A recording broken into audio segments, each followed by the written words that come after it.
Hi everyone, my name is Teresa Pereira and thanks for being here. Today we'll delve into an important topic in cybersecurity, shadow APIs. Together we'll explore effective strategies for detecting and preventing these hidden vulnerabilities, and I will also walk you through a real-world example that highlights the impact and the urgency for addressing shadow APIs. But before getting started, I'm going to briefly introduce myself. I had my first contact with APIs back in 2017 while I was still at university, but I only got engaged in API hacking in 2022. Currently, I'm a threat hunter at Siemens Energy. Before joining the Blue Team, I was a pen tester at KPMG Portugal. I'm an APIsec University ambassador, and actually, I started my API security journey in here. And besides that, last year, I was a speaker at Apidays Paris, where I talked about API discovery and API documentation. And this year, I was a speaker at Apidays London, where I talked about API penetration testing. And let's start with some basic concepts. So, there are often three types of APIs that are confused: shadow APIs, zombie APIs, and orphan APIs. A shadow API, or an undocumented API, operates outside the official monitoring channels of an organization. They are typically created by developers for convenience. Okay, they aid in testing new features. They also facilitate internal operations, but their existence is unknown to IT or to security teams. These hidden APIs, they often arise from Rust development, legacy systems, third-party integrations, or from the lack of a centralized API management. Their proliferation is further driven by shadow IT practices. In contrast, zombie APIs are outdated, abandoned APIs that still function. And sometimes they are retained for backward compatibility or due to oversight. On the other hand, orphan APIs are endpoints that are documented. They are present in the API specification, but they are not requested in the application anymore. And this can happen for a variety of reasons. For example, the company decided to publish a new version, but they forgot to unpublish the previous one. But what are the risks of having shadow APIs in your organization? On October 2022, Sequence Security, which is a leader in unified API protection, they released a report that covered the first half of the year. And this report revealed that nearly 5 billion, or 31% of the malicious requests, targeted unknown, unmanaged, and unprotected APIs, often referred as shadow APIs, confirming them as a primary security threat across the industry.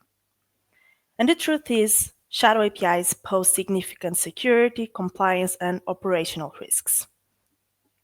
Since they might operate outside the official standards or processes for IT or cybersecurity, they often lack essential protections against attacks such as SQL injection, cross-site request forgery, cross-site scripting, making them vulnerable entry points that can lead to data breaches. Because they bypass the official monitoring channels of an organization, shadow APIs might also violate organizational compliance and data privacy policies, exposing companies to penalties, especially if sensitive data is being mishandled. Shadow APIs also introduce operational risks.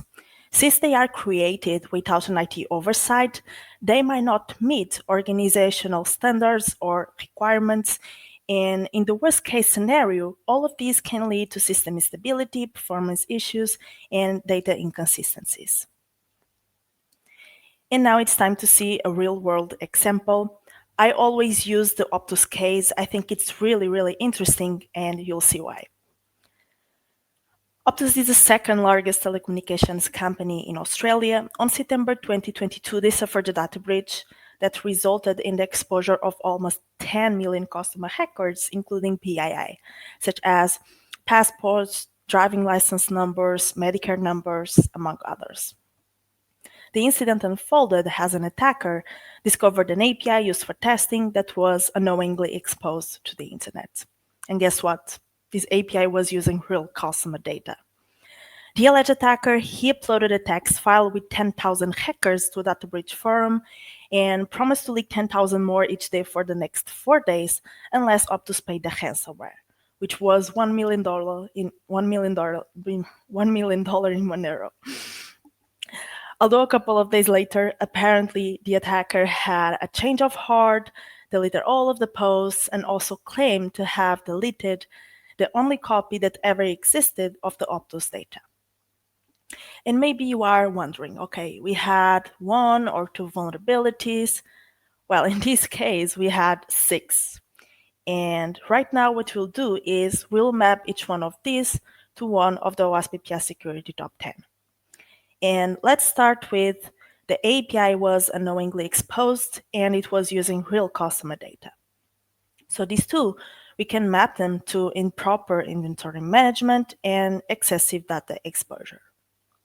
Besides that, the API had no authentication and no authorization, which we can map to broken authentication and broken object level authorization.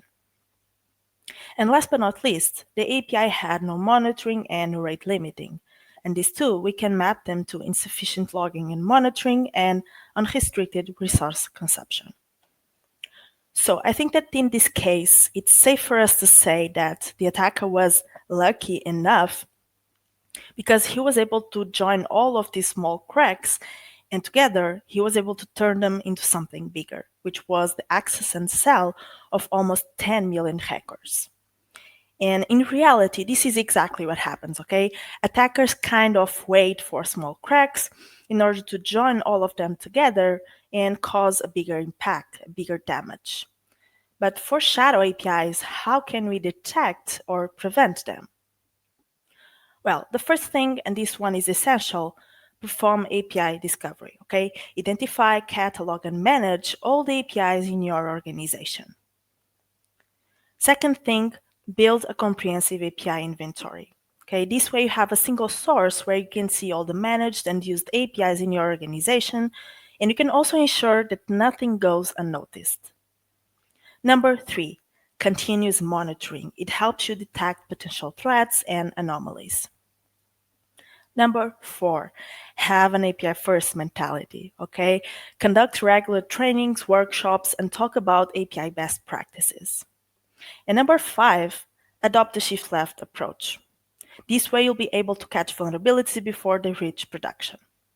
But let's talk about each one of these in detail, and let's start with API discovery. So as I said before, API discovery, it's the process of identifying, cataloging, and managing all the APIs in your organization. You have 2 ways to perform API discovery. You have the manual way and the automated way. The manual way, it involves review documentation, analyze source code, bytecode, check for URL patterns, explore API directories, and more important, talk to developers, okay? Collaboration. The automated way, it involves using specialized tools, scripts, and services to scan or to look for APIs in your applications. And as you can see on the screen, there are a ton of tools that you can use. Okay, you have Bubsuite, Postman, Kiterunner, Nuclei, WFuzz, etc. Both the automated and the manual way, they have advantages and disadvantages. For example, manual API discovery is well suited for shorter or limited requirements. It's very suitable for smaller environments that are simple. And you can also achieve a high level of precision as each API is carefully reviewed. But you also have notable drawbacks, okay? It's time consuming, it's prone to human error, it's not the best option for larger or complex environments, and you need to keep in mind that this really depends on the expertise of the person that is performing it. For the automated API discovery, well, it's efficient, it's scalable, you have some consistency, and it saves you a lot of time. But again, you have disadvantages. These automated tools, they often lack the full context of your application. And because of this, you might have false positives and false negatives. You might also have legal and ethical concerns, especially if you're scanning for external or sensitive APIs. In here, the level of precision is not that high, okay? And another thing, you need to keep in mind that these tools heavily depend on updates. So I think we can also consider this one a disadvantage, right?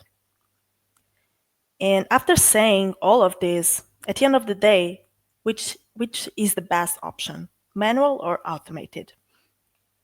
Well, according to my experience and according to what I see out there, I highly believe that the best option is actually both. Okay, I recommend you to combine automated tools and manual validation. This way you have the best of both worlds.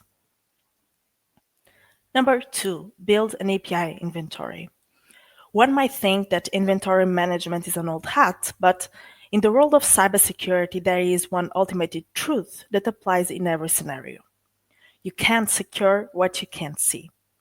And this is where an API inventory comes in. So an API inventory is an up-to-date, centralized catalog of all the APIs in use in your organization, both external and internal.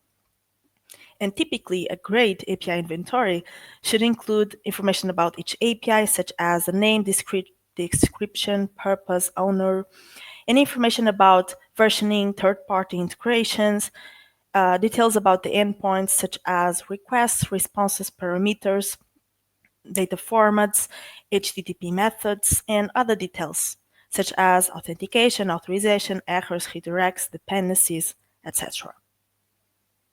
But why is it so important to have an API inventory? Well, for several reasons, okay? The first one, you'll have a handle on your attack surface. You'll be able to know what is exposed to the internet, to the outside. You'll also be able to track all the APIs in use by your applications, and you'll be able to know who owns each one of those APIs.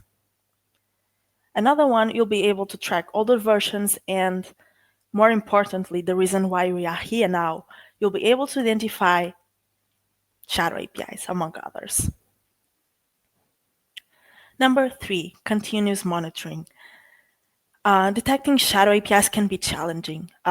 So I would recommend you to look for specific signs, such as unexpected data breaches, unexplainable data spikes, and the usage of unauthorized applications. Okay. Another thing that you can do, and this one it's not easy, it takes a lot of time and effort, but you can create like a baseline for the normal traffic in your organization. And this one, it really helps security teams identify deviations and the possible usage of shadow APIs. Number four, have an API first mentality. It's always good to have API best practices, workshops, and trainings with all of your staff. And be sure to include the company at all levels. Another thing that you can do is you can open an API usage discussion across departments, okay? If everyone is on the same page about the solid API hygiene, they are more likely to adhere to compliance and to stay vigilant in order to identify shadow APIs. And number five, shift left approach. One of the best ways to detect shadow APIs is to start testing in the early stages of development. Okay, and to further strengthen your defenses, I also recommend you to perform regular penetration testing assessments and have proactive threat hunting sessions. This way, security teams will be able to identify vulnerabilities, weaknesses, potential threats, and they can address them before they reach production or before they turn into something bigger and dangerous. And before ending my talk, I would like to share this sentence with you. I found it a while back while I was doing some research, and I think it's really, really interesting. So let's analyze it, shall we? What it says is, even if your main systems are completely secured, what it takes is a poorly designed, forgotten, unsecured API in order to open a window for attackers to exploit your systems. And as we saw before with the Optus case, sometimes what it takes is a shadow API, right? So, and as a conclusion, I think that the key in here is to stay vigilant and ensure that every API in your organization is accounted for and is protected. Okay? And please stop living in the shadow. That's it for today. Thank you very much.